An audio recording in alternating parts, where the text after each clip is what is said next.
Are you in love, or is that relationship anxiety talking? Because that's what we're talking about today.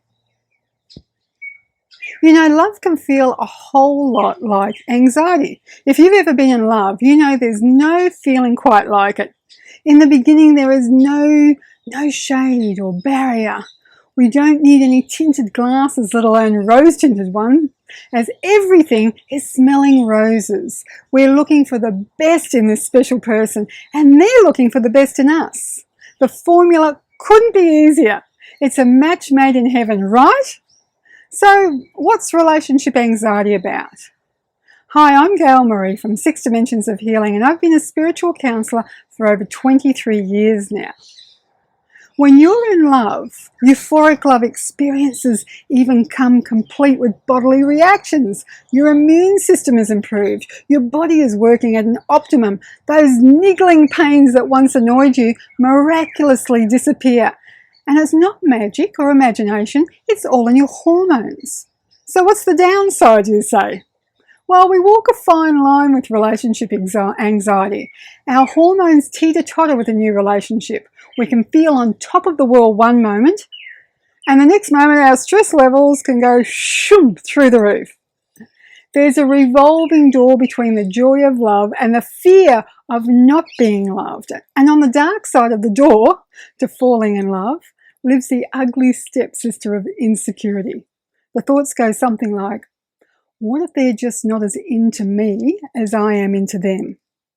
What if I'm not really lovable? But it's not just the thoughts, the body takes part as it confirms your darkest fears. So the churning begins in the pit of your stomach. The nervous runs to the toilet.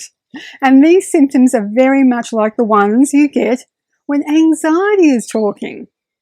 This kaleidoscope of emotions that come with relationship anxiety can be difficult for many people to handle.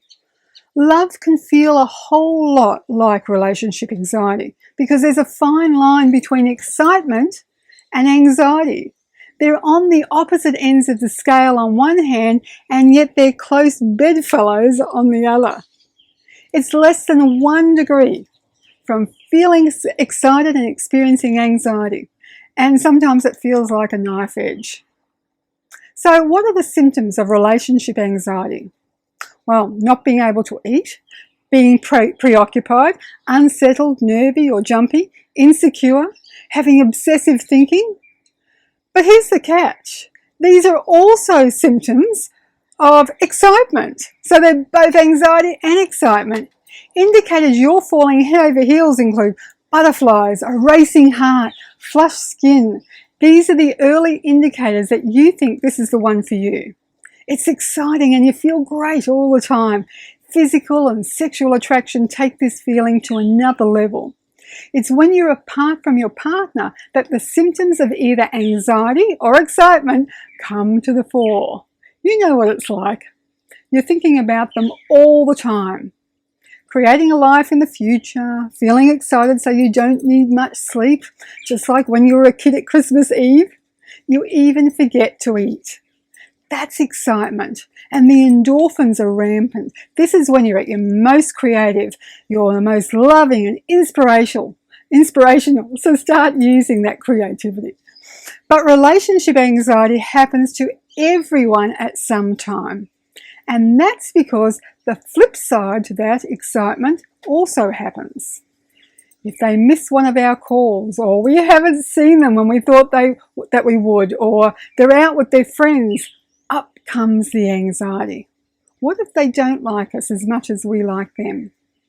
What if this isn't what we thought it was? What if they want to cool it for a while? That's when that 1 degree turns on a knife edge.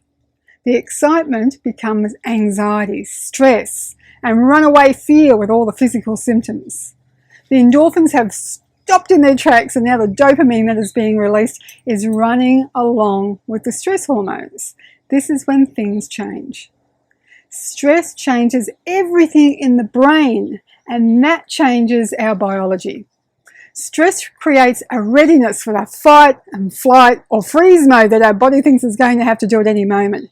Our brain doesn't know the difference between what is real a physical threat and what is imagined. So it reacts as though we were in threat of being eaten by a wild animal. This means we're not hungry because it's not time to eat. We don't sleep because we need to be alert for the perceived attack. But unlike excitement, it's not a time for creativity, nor is it a time for relaxation. This is stress, and it has us ready to fight, flee, or hide. We become obsessed with imaginative thoughts of our new loved one, either with somebody else or not loving us anymore. This happens because stress causes the depletion of another hormone, serotonin, and our mind races out of control. And how you know that it's anxiety and not excitement is that you want to argue or berate your partner when they finally call or turn up for making you worry. That's the physical manifestation of the fight or flight response, and it's a natural side effect of stress under any circumstance. These anxious reactions are usually nothing to worry about unless they turn into anxious thought patterns where you're constantly worried about your loved one leaving you without even having any evidence. This is more likely to happen if past relationships have ended in heartache, with you feeling unloved, and that's why your own runaway thoughts can trigger anxiety that you've experienced before. But it's not all bad. The same dopamine hormones that cause stress and anxiety also accelerate excitement and euphoria. It's a similar feeling to drugs such as amphetamines, alcohol, and cocaine for our brains. So falling in love affects our bodies and our brains in a transformational way. It's just that falling in love effects usually only last for a honeymoon period. That's not to say that you're not still in love. You're just a little more grounded and more likely to notice the faults in somebody now, as well as their assets. In fact, falling in love can make you feel as though you were jet-lagged without even crossing the border or taking a plane. You can feel a bit disassociated from everyday life. Other people's lives seem bland and uninteresting in comparison. That's why you prefer to spend the time with just you and your special one. When you're in love, even the scent of your partner can arouse you to a higher state. Love may be like a drug, but it's also fun and makes us want to be vulnerable, and yet we still feel safe. It makes us want to be the very best version of ourselves for both us and our partner. And it's a feeling of bliss which is etched into our memories. Feeling loved creates that smiling feedback loop. You know, where you're smiling for no reason and strangers start smiling back at you. There can be some unexpected symptoms as well though. The feeling of being in love is so addictive that people can go looking for that high from one relationship to the next and the next, continually looking for their feeling in love relationship fix. This happened in my first marriage when my husband said he just wanted that in love feeling and he left. Mind you, he's been through 3 marriages like that, and that's the addiction, needing to stay in that feeling of being on a love high. And many people think that their relationship has lost that loving feeling because they no longer feel in love as they did in the beginning. But everything evolves, including relationships, and giving up relationship anxiety for a more secure, sure relationship is a huge plus. Because attachment panic is also a type of relationship anxiety. Spending time apart from your loved one is normal. There's work, social engagements apart from you, sport, sometimes family, because they had a life before you, so it's logical that it wouldn't just cease. But if that temporary separation causes attachment panic or anxiety or deep loneliness, then the feelings of anxiety will begin and be triggered all over again. But when you know that this type of anxiety has to do with something from your childhood, such as being lost from parents at the supermarket, then you can begin to make the association and get rid of the fear. It helps to take notice of the increase in stress levels though, worrying, headaches, upset stomach, chest pain, insomnia, and find somebody to talk to about this if the conditions become uncontrollable. Relationship anxiety tends to happen in the early stages of a relationship because relationships develop. The more the relationship progresses, the more love can become a calming process. Once it's established, you can move to the next stage. You know, that heady, exciting, even neurotic stages of in love give way to a more giving, deep, secure, loving relationship. This is the time to take the relationship to a new level. I don't mean getting married or buying a house necessarily. It's time to decide what you're going to give to the relationship and what you expect.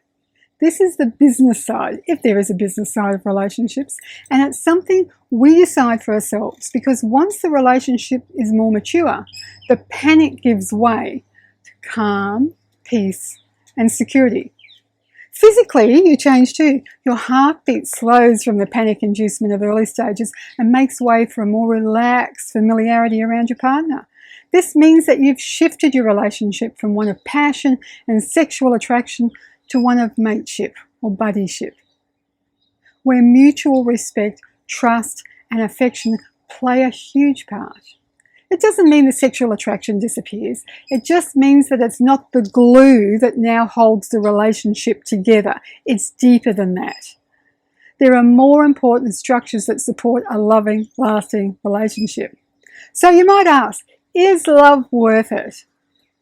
Well, when we hold hands with somebody we love, we release stress, we release anxiety and tension. We're also protected from feeling physical pain thanks to the release of the good hormone oxytocin. And this effect is amplified when we have a happy, long-term relationship. And there is nothing more beautiful in the world than sharing your life with somebody who cares, loves, and adores you, especially when the feeling is reciprocated. Thanks for joining me.